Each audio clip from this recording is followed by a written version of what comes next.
All right, so what we're doing this morning is we're getting ready to use this stacked dado blade to dado out some cedar clear 2x3.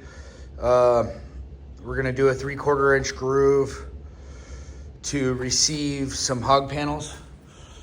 So we're getting ready to process all that right now. And then after lunch, we should be able to get a bunch of this rail up. This is the cedar we're using. It's clear. It virtually has 0 knots, you see that? And it's a 2x3 dimension. And what we do is we frame in our hog rail. So we'll find center and we'll do a 3/8 wide by 3/4 inch dado out of the center. And then we'll use that to frame in our panels. These are the hog panels that we're using. What I did was came over here and I measured the thickness of the 2 wires. You see where they're welded together? And what I came out with was 5/16 strong. So I want a little tiny bit of wiggle to be able to get the panels in there. So that's why I said we're gonna do a 3/8 dado. And then what we'll do is on the center of span, we'll put a little foot block so the middle of the rail can't sag down. And when we build our frames, we'll set and squish everything tight, and we can pre-screw the panels together and then screw them to our posts over there. And actually what we do is we pre-screw the bottom and the 2 sides, and then we put hidden fasteners through the groove into the post is what we do. And then we slip our panel in, and then we put our top rail, not our top rail, but our top of our panel frame. We drop it on top of the panel, and then we get screws down in there. And then we run our top rail. And so that way the only exposed screws that you'll see is the screws in the top rail that go down through into the post, right? And then we could sneak a couple toe screws up through the bottom of the post to give it a little extra grip, and it can't slip or nothing like that over time. And while we're processing this, Aaron's over there setting up, and he's getting ready to run the rest of this picture frame right here. So that way, by the time we're done processing and ready to build these panels, he'll be ready with the picture frame. It'll be screwed off and out of our way. So that way it's not a pain in the neck later when we have our rail installed, right? And then once the picture frame's done, then he can drop and do the last couple treads on the stairs right here, and then that'll be out of the way for the stair rail. You'll notice that there's some different lengths of panels here. There's some 8-footers, some 6-footers, and then there's some 5 foot by 6 foot. These skinnier ones, I think they're 3 feet. The 5 foot by 6 foot ones, those are for the stairs. It's so you have more height to be able to cut your angle, right? Which I'm probably not going to get to the stair rail today. In fact, I forgot my T-square, which makes it way easier. So we'll probably get the stair rail up tomorrow is what we're going to do. Anyways, that's where we're getting started. I'll get some more video later. Thanks for watching. All right, here's the pieces that you should have in your kit for your stacked dado. You should have at least 2 blades. You should have these blade spacers or blade shims. If you look, they're different thicknesses. I don't know how well. See how fat those ones are? See the difference between that one and then these little ones? That's so you can shim your blades out. Then if you have to shim them out too far, then they have these other kind of blades right here. And you would sandwich this in between these 2 blades, right? Here's an example. I need a bigger thickness. So I stack that in there. Make sure my teeth are pointed the same direction, right? It'll catch itself. Line up your hole. Again, make sure your blades are pointed the same direction. Stack that on top of there.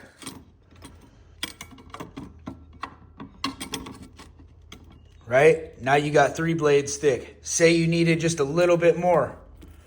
You could stack these shims in between your layers right here. You see that? I could stack this shim right here. If I'm fine tuning and just trying to get like a really exact number for my dados, I could do that. That's pretty much the basics of what we got going on. So what I'm shooting for is a 3/8 thickness. So I'm going to sandwich these three together right here. And I'm going to measure my thickness. And I'm hoping that's going to give me 3/8 just right there. Right? Anyways, thanks for watching. All right, so for in our situation, we actually didn't need any shims. These two blades together give us about 3/8, which is perfect number for us. So that's for us, for our situation, right? You could use one blade, you could use two blades, you could use the blade and spacers, right? There's different variations you can do with this situation. Just make sure your blade tips are pointing the same direction, and make sure you insert it into your saw in the proper direction, right? Thanks for watching. So here's the whole idea right here. Right? You want it to fit in there, but you want it snug so it's not flopping around. So that's where we're at with that. See that? And then we'll frame up the three sides, slip it in there, screw it down, and then we'll drop the panels in, screw the top in, call it good. Thanks for watching.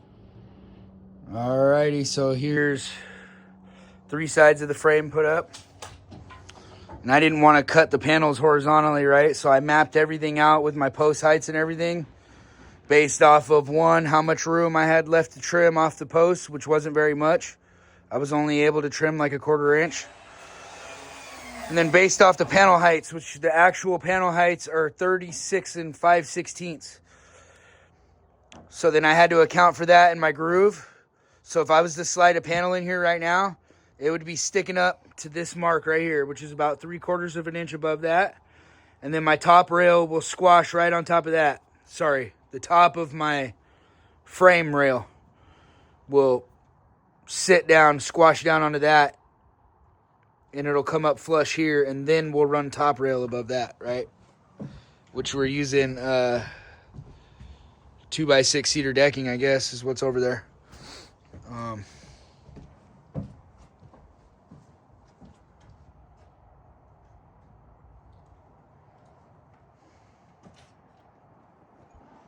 Yeah, that's where we're at. I got this. This is screwed up through the bottom. So we pre-screwed the three sides together. There's a screw through the bottom on both sides. And then I pinned it here with trim head screws that you'll never see. So there's one in the middle, and then one at the bottom. And I'm always keeping these about 6 inches from the edge of the board because I don't want it to crack. Then when we slip the top of the frame on, we can screw it here, right? And then we'll screw the top rail down to this, and then we'll split this in thirds probably, and then we can do 2 up, 2 up, 2 up, and you'll never see those because they'll be through the bottom. So then the only screws that'll be exposed on this whole situation is going to be the ones through the top right here, right? So hopefully this is making sense. Normally I would like these bottoms to be a little bit higher up off the deck than that. So I can get a foot block in there that's, 3 inches tall or something. In this situation, because of the post heights, I couldn't bring it up past where a post was non-existent, right? Because again, in order to get these flat and straight with each other, I only had to trim about 1/4 off of each one, right? All the way around over there.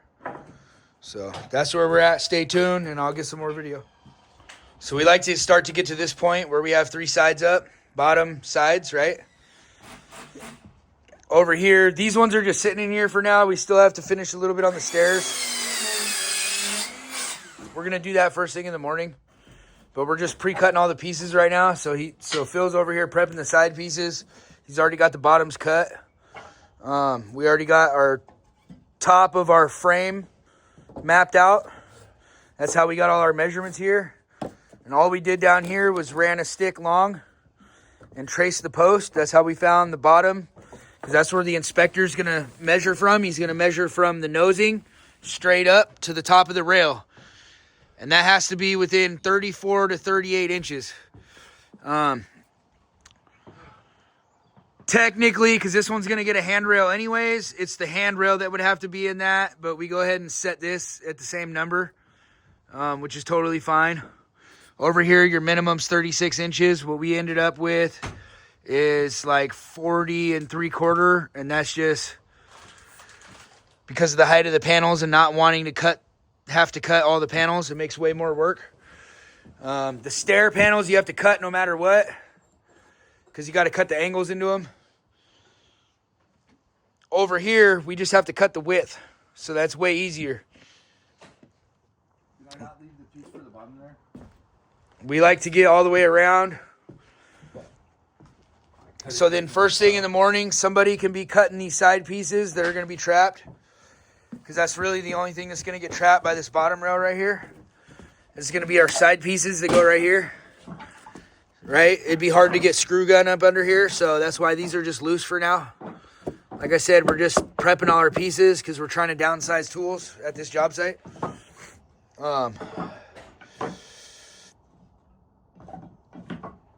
One of the other things we're going to do, sorry, I was just collecting my thoughts. We're going to drill some weep holes in the bottom rail. So we're going to do like 3 holes.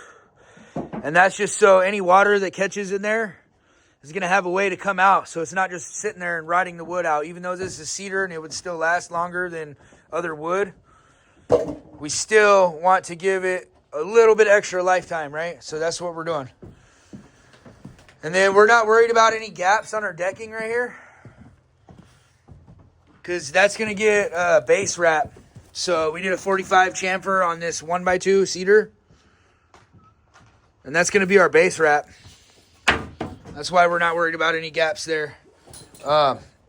This is going to get huge 16-inch wide pyramid shaped post wrap, so it'll cover any kind of ugliness down here.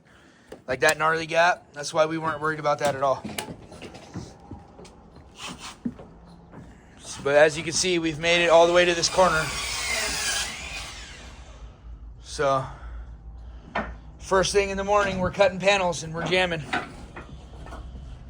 Anyways, thanks for watching our stuff. I'll try to get this edited together, and you can see the first half of doing your cedar and hog panel railing.